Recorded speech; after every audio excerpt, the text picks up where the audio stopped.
주 예수 그리스도의 평화가 10월 첫 주 세계 성찬주일 예배에 오신 교회 여러분과 함께 하시기를 축원합니다. 한 주간 평안하셨습니까? 네, 감사합니다. 지난 주일 오후 피제골에 가서 함께 걷기 산책을 했습니다. 주차를 하고 모여보니까 아이들을 포함해서 20명도 더 넘게 모였습니다. 제가 코스를 2개 소개했죠. 하나는 청소년 수련원 앞에 있는 저수지 둘레길로 데크가 설치되어 있어 아주 편한 길이고요. 두 번째 코스는 도로와 시냇가 좌우 산자락을 따라 난 오솔길입니다. 어느 쪽이든 상관없이 산책하다가 90분 후에 출발점에 모이기로 하고 시작했습니다.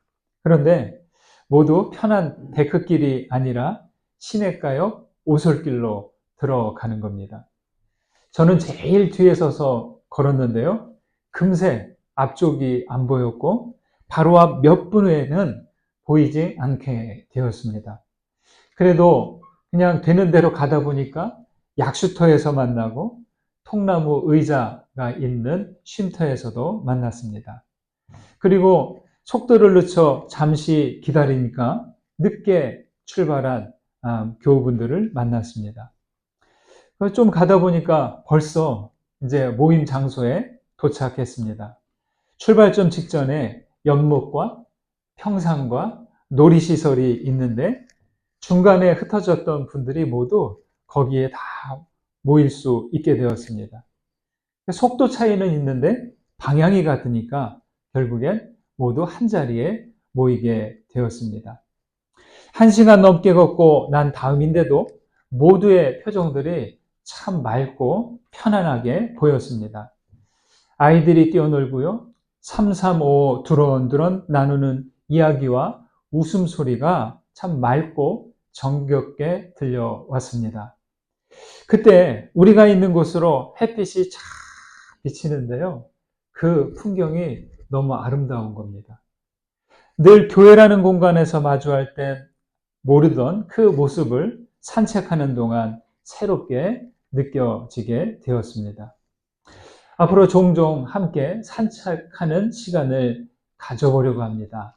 다음에도 많은 분들이 함께 동참해 주시면 좋겠습니다. 교회로 돌아와서 주일 하루를 이렇게 정리하면서 교회와 교우님들 얼굴을 떠올리면서 생각했습니다. 그러니까 여러분들 한 분 한 분이 저에게는 정말 귀하게 다가왔습니다. 이런 물음이 생겼습니다. 만약 우리 강저시내가에 모인 교우들이 아니라면 나는 어떤 모습이 되었을까? 약간 좀 생뚱맞은 물음이죠. 여러분 없이 저는 어떤 모습이 되어 있을까요? 아마 저는 여러분이 없는 만큼, 여러분을 모르는 만큼의 덜한 모습이 되었을 것입니다. 인간은 말 그대로 사이 존재 아닙니까? 어떤 사람들과 얼마나 오래 관계를 맺느냐, 얼마나 친밀하고 진실한 관계를 맺느냐에 따라 오늘의 내가 된다는 것이죠. 김기선 목사님의 글에 이런 내용이 나옵니다. 나의 있음은 늘 더불어 있습니다. 누군가와 맺는 관계 속에서만 우리는 자신의 정체성을 유추한다. 사람은 신 앞에 선 단독자이지만, 그래서 늘 우주의 중심이지만 그의 있음을 규정하는 것은 다른 이들의 존재이다. 관계 맺음이야말로 인생이다. 이렇게 말이죠. 물론 어떤 관계냐에 따라 관계는 우리를 지켜주는 그물이 되기도 하고 가두는 감옥이 되는 그런 양면이 있죠. 우리는 어떻게든 참되고 선한 관계를 맺음으로 서로를 꼭 붙들어주는 그물이 되어야 할 것입니다. 아프리카에는 우분투라는 말이 있는데요. 그 뜻은 당신이 있어 내가 있습니다 입니다. 따라해 보실까요? 우분투. 당신이 있어 내가 있습니다. 이게 어렵나요? 여러분 서로에게 한번 서로 인사하고 말씀해 보십시오. 우분투, 당신이 있어 내가 있습니다. 예. 이 우분투라는 인사, 우분투라는 축복, 이건 거의 축복입니다. 참 귀한 말이죠. 저와 여러분이 우분투의 관계가 되고 더불어 함께 믿음의 여정을 끝까지 동행해 가시기를 주님의 이름으로 축원드립니다. 철학자 칸트는요, 인간 행복을 위한 세 가지 조건을 이야기했습니다. 첫째, 어떤 일을 할 것. 둘째, 누군가를 사랑할 것. 셋째, 어떤 일에 희망을 가질 것. 어떤 일을 할 것, 어떤 사람을 사랑할 것, 어떤 희망을 가질 것. 그러나 이 세 가지를 모두 한다고 해서 행복할까요? 얼마간은 그럴 수 있을 것입니다. 곱하기 10을 해서 다른 30가지 조건을 갖춘다고 해도 우리에게는 항상 걸리는 게 있죠. 그것은 인생이 피할 수 없는 고통과 고난입니다. 고통과 고난은 우리의 일과 사랑과 희망을 허물어 버리죠. 행복의 지속 여부는 나에게 다가오는 이 고통과 고난을 어떻게 받아들이느냐에 있습니다. 몸의 통증은 진통제라도 맞으면 되지만 마음의 고통을 잊게 하는 진통제는 없습니다. 여러분, 고통과 고난을 어떻게 받아들여야 할까요? 이 시간 욥기를 통해 고통과 고난을 마주한 인생에 대해서 한 가지 말씀을 나누고자 합니다. 2장 7절, 8절 말씀을 보실까요? 7절, 8절 읽습니다. 사탄이 이에 여호와 앞에서 물러가서 욥을 쳐서 그의 발바닥에서 정수리까지 종기가 나게 한지라. 욥이 제 가운데 앉아서 질그릇 조각을 가져다가 몸을 긁고 있더니. 욥은 이상적인 사람의 모델과도 같습니다. 욥은 경건한 사람으로서 복을 받고 재물과 자손의 복을 받았습니다. 그런데 사탄이 욥의 신앙을 의심합니다. 욥의 의로움을 인정하지 않고 욥의 경건은 하나님께서 복 주셨기 때문이다. 그래서 부유해졌기 때문이다 라고 합니다. 그래서 그의 모든 소유를 치면 욥은 곧바로 하나님을 향해 욕할 것이라고 합니다. 그래서 사탄은 하나님의 동의를 얻어서 1장에 나오죠. 욥의 자녀들과 욥의 재산을 잃게 합니다. 그런데도 1장 21절에서 욥은 이렇게 말합니다. 주신 이도 여호와시요 거두신 이도 여호와시니 여호와의 이름을 찬송을 받으실지니이다. 여러분 참 놀라운 신앙이죠.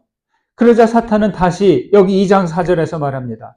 가죽으로 가죽을 바꾸니 사람이 그의 모든 소유물로 자기 생명을 바꾸올지이다.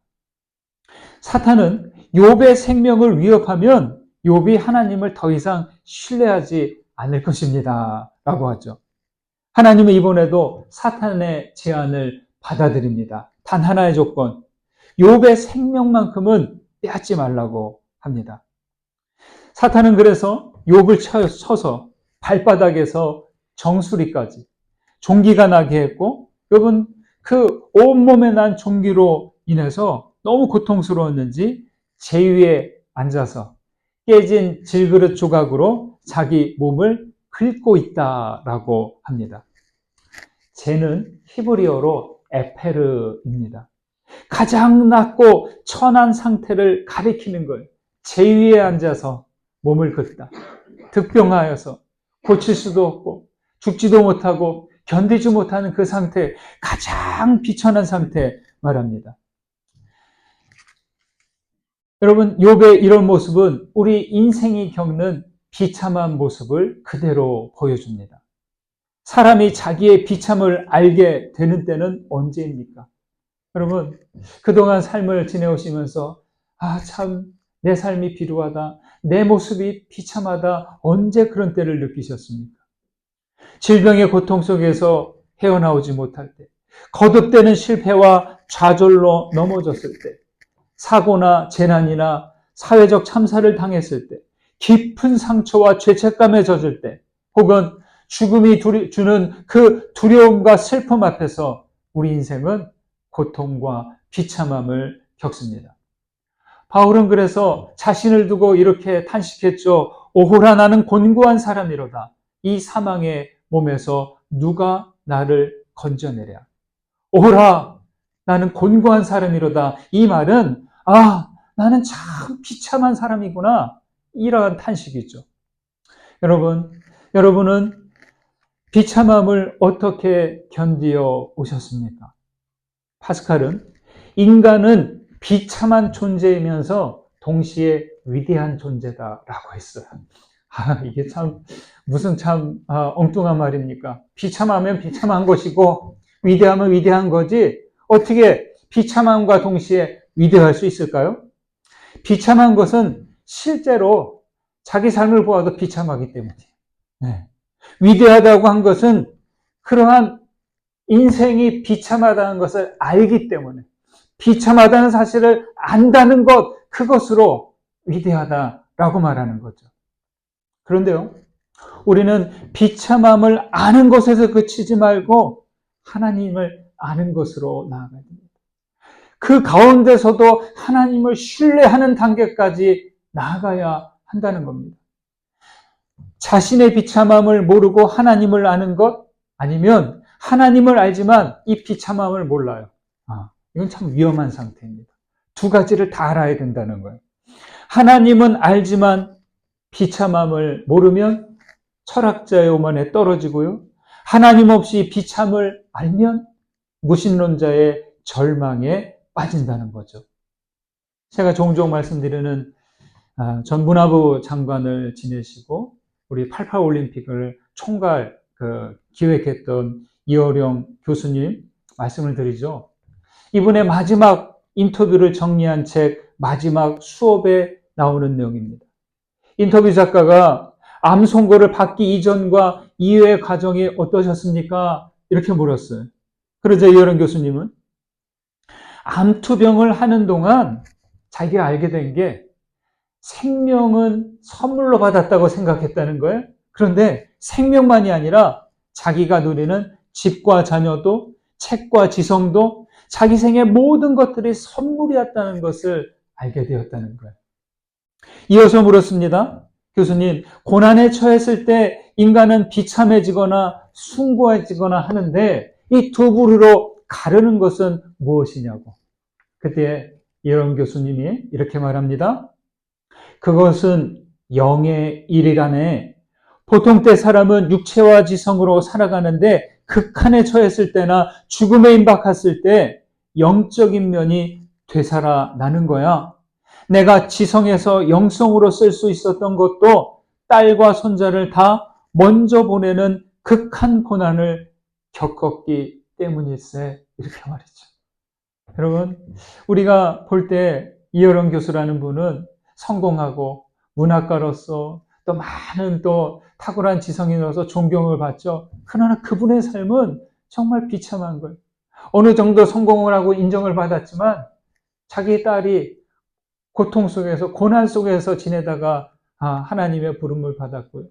자기의 손자 또한 또 갑작스러운 죽음을 맞이하게 됐고요. 그게 얼마나 고통스러워요. 그래서 그 철저하고 냉철한 이성을 가진 그분이 그 비참한 속에서 하나님을 만나게 된 것이죠. 최고의 지성인이라고 하는 이도 딸과 손자를 보내는 그 비참을 통해 하나님을 향해 나아갈 수 있는 그 틈을 발견하게 된 것이죠. 여러분, 우리에게 언제 고통과 고난이 찾아와 우리를 비참하게 할지 모릅니다. 그럴 때 움츠리지 마십시오. 비참함을 통해 하나님께 더 가까이 나가는 것. 고통 속에서, 고난 속에서 나에게 왜 이런 고통이 오는 거야? 왜 이런 고난이 오는 거야? 낙심하는 것이 아니라 하나님께서 이 고통과 고난을 당해 당신에게 더 가까이 나오라고 하시는 것이구나. 이렇게 볼 수 있어야 합니다. 한쪽만 안다면 오만이나 절망에 빠질 것입니다. 그보다 우리는 고통 속에 익사하지 않고 고통과 고난을 통해 하나님께 더 깊이 나아가시는 우리 모두 되시기를 간절히 소망합니다. 그 다음 보실까요? 조금 앞으로 가셔서 3절과 4절을 보시겠습니다. 2장 3절만 보시겠습니다. 3절 읽습니다. 여호와께서 사탄에게 이르시되 내가 내 종 욥을 주의하여 보았느냐 그와 같이 온전하고 정직하여 하나님을 경외하며 악에서 떠난 자가 세상에 없느니라.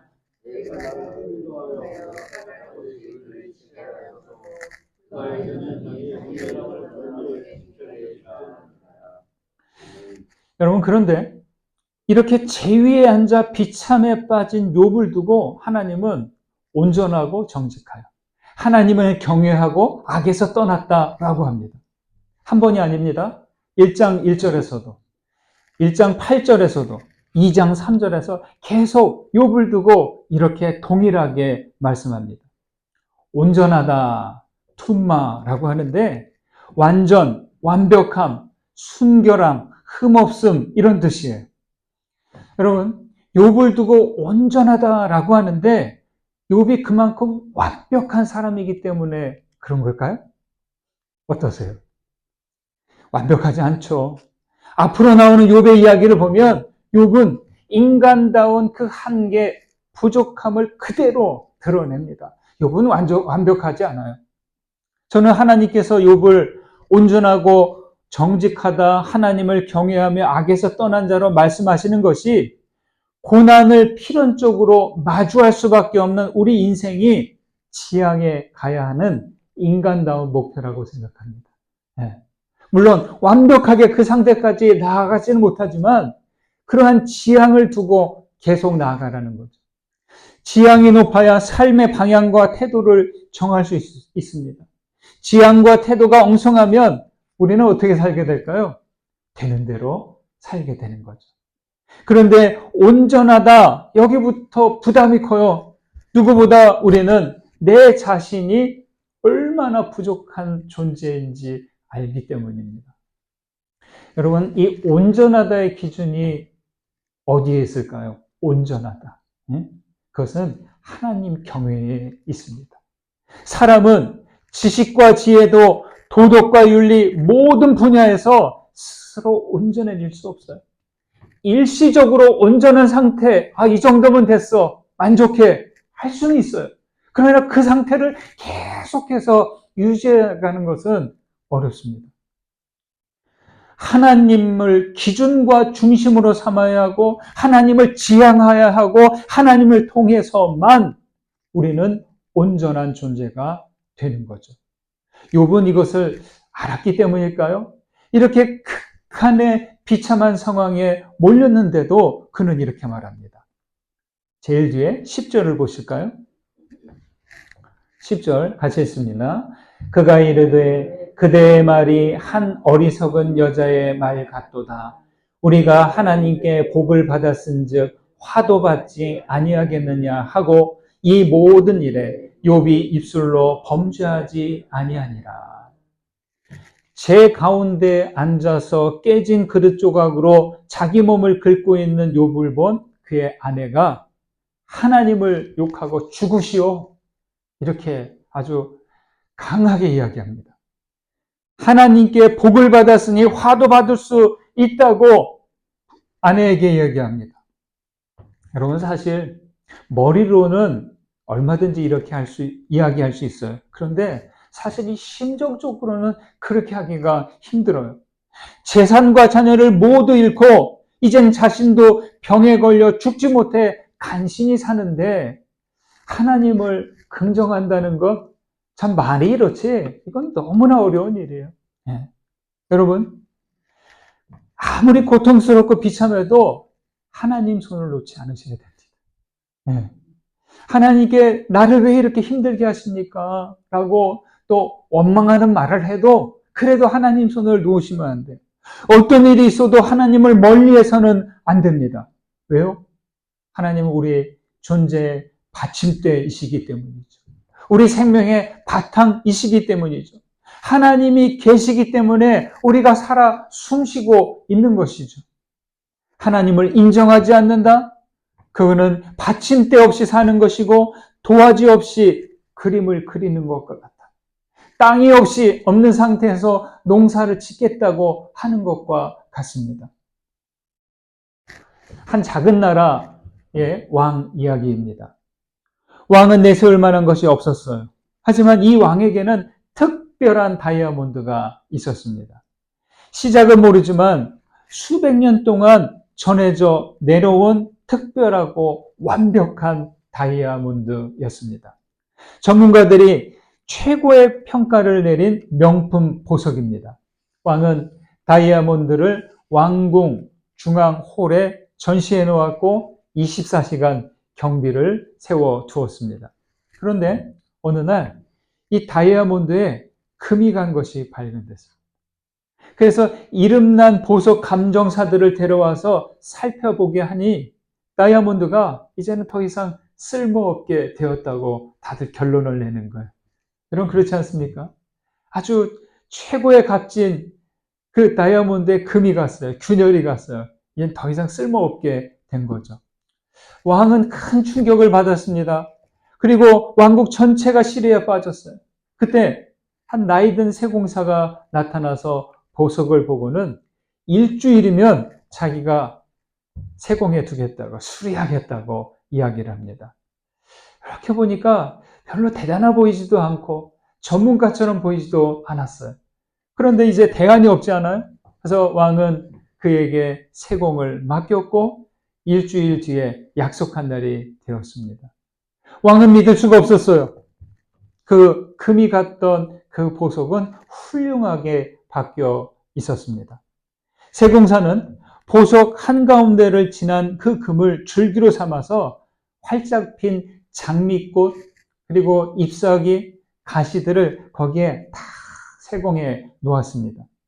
세공사는 자기가 한 것은 대단한 일이 아니라 단지 결함 있고 금 간 것을 중심으로 아름다운 요소로 바꿔놓았을 뿐이라고 이렇게 이야기했습니다.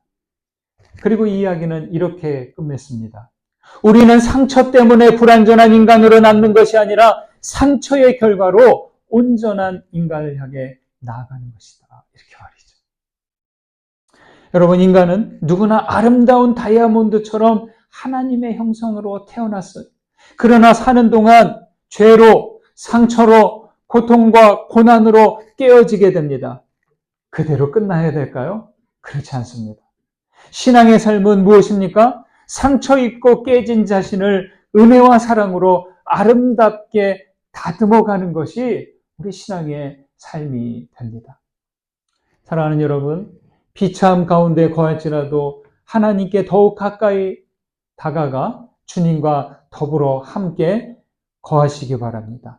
금이 생긴 나를 온전하게 회복해 가는 것이 믿음의 과정입니다.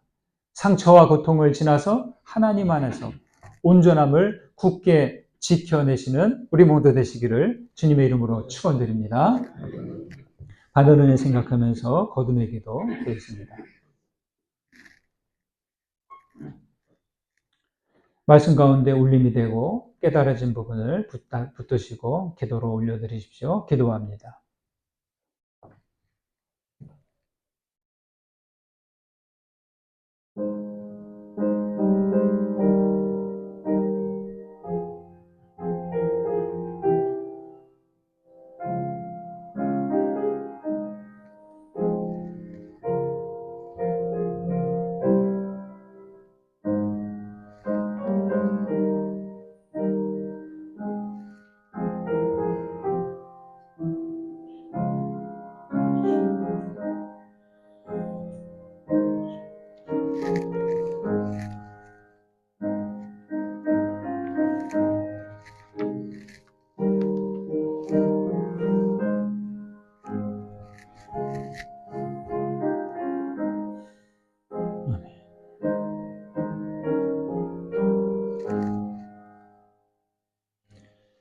자비하신 하나님, 우리는 하나님과 함께 하지 않으면 아무것도 아님을 압니다.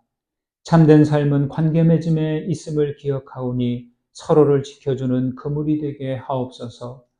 하나님, 우리는 고통과 고난을 마주할 때 거기서 멈추지 않고 하나님을 알고 하나님의 도우시는 손길을 경험케 하옵소서. 주여, 우리의 힘으로는 온전함에 이를 수 없습니다. 우리의 상처와 고통을 아름다움으로 바꾸시고 하나님을 신뢰함으로 온전함을 굳게 지키게 하옵소서. 예수 그리스도의 이름으로 기도합니다. 아멘.